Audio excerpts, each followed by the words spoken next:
So today I'm going to show you what to do with your foam roller. There's a lot of talk about foam rolling with knee issues and with back issues and with general muscle tightness and soreness. And I just wanted to talk to you about how exactly to do it so that it's successful and useful. So I have this standard size foam roller here. It is actually a medium to high density. They do come in several densities, so you can get one that's really soft if you're particularly sensitive. You can also get the ones that are black high density foam, so that if you have particularly tight muscles and you can handle that type of a density, then that one's for you. So I'm going to start out with a general tutorial about foam rolling for knee issues. So what you're going to do here with your foam rollers, lay it down on the mat. Then what I want you to do is locate where in fact you are tight. Most people have tightness along their iliotibial band, or the ITB, which runs from your ilium, which is the top of the pelvis in the back, down underneath the glutes, down the leg and connecting into your tibia, which is that leg bone down at the bottom under the knee.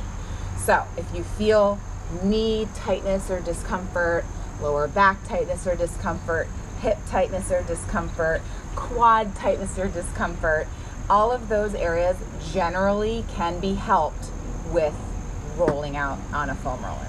So I'm going to start out by showing you where you should start. There's an area in the glute hip called your TFL, tensor fascia lata. That's an area that you want to start with when you are foam rolling. Rather than just going right into the ITB, start with the TFL, because releasing that area sometimes and oftentimes helps immediately release the ITB. So that area is located right here in the hip. And what you'll do is sit basically right on top of that foam roller, directly on your side. So you're in a lateral seated position. I like to have the top leg as the one that's sort of moving you around. You can also choose to take the leg straight out. Of course, as always, you want to make sure that you have your navel to spine connection. You never want to work in a totally relaxed, poor alignment position. You want to have everything held and controlled. So once you're here, immediately you should feel that muscle. And see, notice how I'm rocking forward and back. I've found that muscle tightness. I'm feeling a little particular tightness in that area today. And so what you want to do is just go ahead and sit right on the foam roller, kind of pressing and rolling into that area that you feel the tightness. You don't want to just roll up and down. It's like a massage. You want to focus into the area where you have the tightness. It's called a myofascial release, and you need to breathe into it 15 to 30 seconds, no more than 60 seconds, just holding into that area and allowing it to release onto the foam roller. Then what you'll slowly do is roll about a half an inch to the next part of that muscle group. And again, roll until you find the tightness, breathing into it, allowing that leg to relax down. Notice how I was sort of holding it tight. You need to let it drop into the floor. Almost feeling the muscle melting over the foam roller. Breathing into that. And then you'll slowly start to work your way down onto your ITB. Now, the ITB is located, again, on the side here. When you're laying on your side, your quad will kind of hang over. That indentation between the quad and the hamstring is where your ITB is located. So what you want to do is roll onto that roller, directly onto the side, and then rocking forward and back.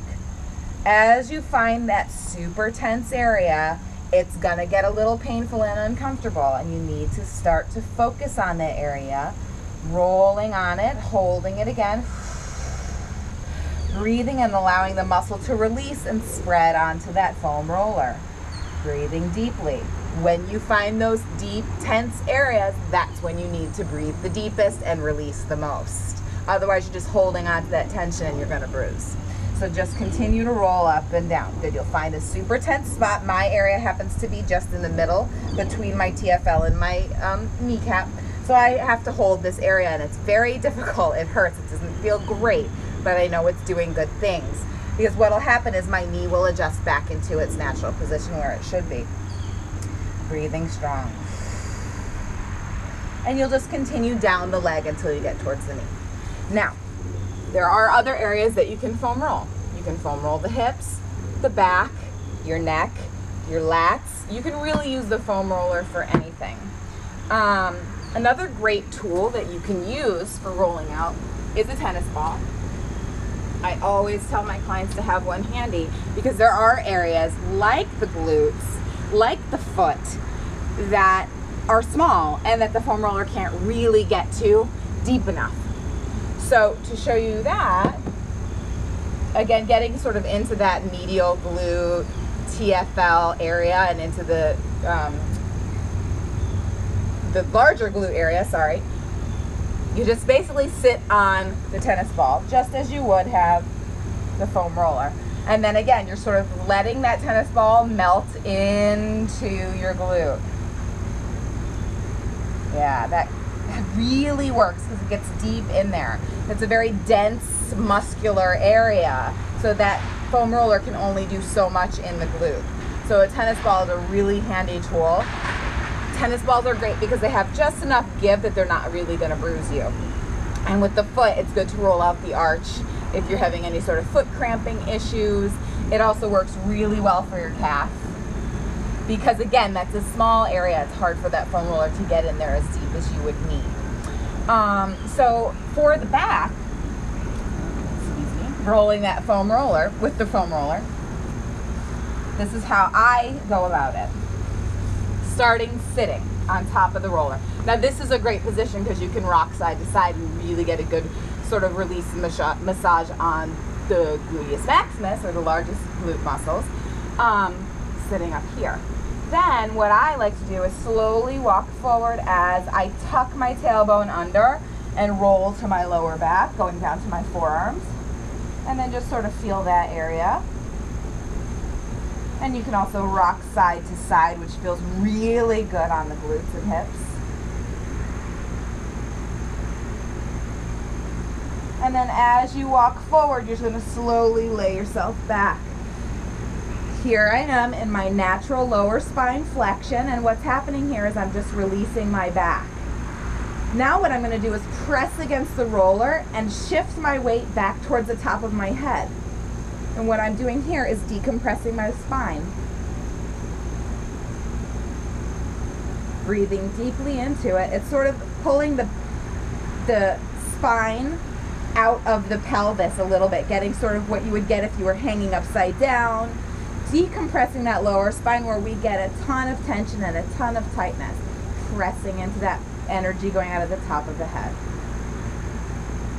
And then slowly walking forward and rolling slowly side to side to get those extensor muscles of the spine. Again, trying to release into it. And continuing to inchworm down. Another tight area tends to be those traps. You can slowly rock side to side here. And then breathe into the stretch. In this position, you're going to get a nice chest opening. My hair is in the way, but you can see how the chest is opening here. And then slowly rolling until I get to my upper shoulders, where then I cross my arms and roll here to get into those rhomboids and lower traps, and then slowly into the upper traps near the neck. And you can relax the neck, my hair is in the way. Then what I like to do from here is roll onto my side. We're gonna hit those lat muscles from your pull downs and your pull ups. And then again, trying to kind of relax into that, getting those lateral muscles.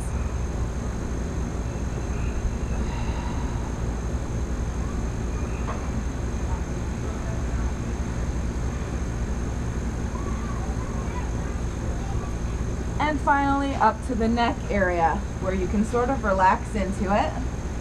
And what I like to do is rock my head side to side, getting a little myofascial release on the base of the skull, which is an area where you may not realize you carry a lot of tension.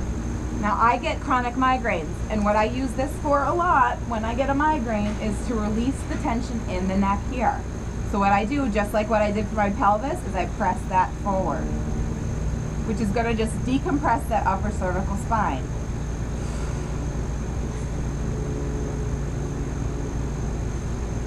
Again, most of these can be held 15 to 30 seconds, no more than 60 seconds. If you have issues with your spine, I don't recommend using a foam roller without the consent and direction of a doctor and a physical therapist. But for general everyday use, for people who don't have major joint issues, this is a great tool.